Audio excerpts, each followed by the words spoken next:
भारतानं पाकिस्तानसोबत व्यापार बंदीचा निर्णय घेतलाय।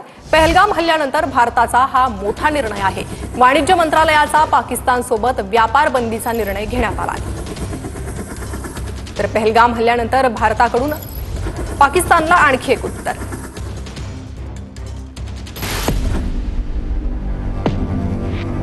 पाकिस्तान सोबतचा व्यापार पूर्णपणे बंद करण्याचा निर्णय भारतानं घेतला आहे।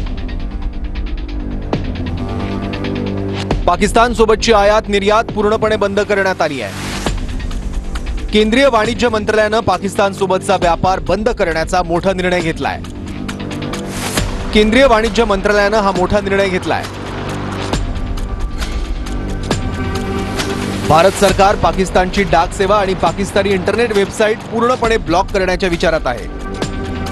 भारतानं पाकिस्तानचे माहिती आणि प्रसारण मंत्री अताउल्लाह तरार यांचं एक्स अकाउंट ब्लॉक केलं। भारताविरोधात Garal ओकणाऱ्यांची social media accounts block करण्यात आली आहेत। काल भारतानं शहबाज शरीफ यांचं यूट्यूब अकाउंटही ब्लॉक केलं। पाकिस्तानचे क्रिकेटपटू बाबर आझम, मोहम्मद रिजवान आणि शाहिद आफ्रिदीचं एक्स अकाउंटही बंद करण्यात आलं। भारतानं IMF कडे पाकिस्तानला दिलेल्या कर्जाचा आढावा घेण्याची मागणी केली आहे। संरक्षण मंत्री राजनाथ सिंग यांनी 9 मे रोजीचा रशिया दौरा रद्द केला। रशियामध्ये होणाऱ्या विजय दिन परेडला राजनाथ सिंग यांच्या जागी संरक्षण राज्यमंत्री संजय सेठ उपस्थित राहणार आहेत। त्यामुळे भारत पाकिस्तानवर मोठी कारवाई करण्याच्या तयारीत असल्याचं दिसतंय।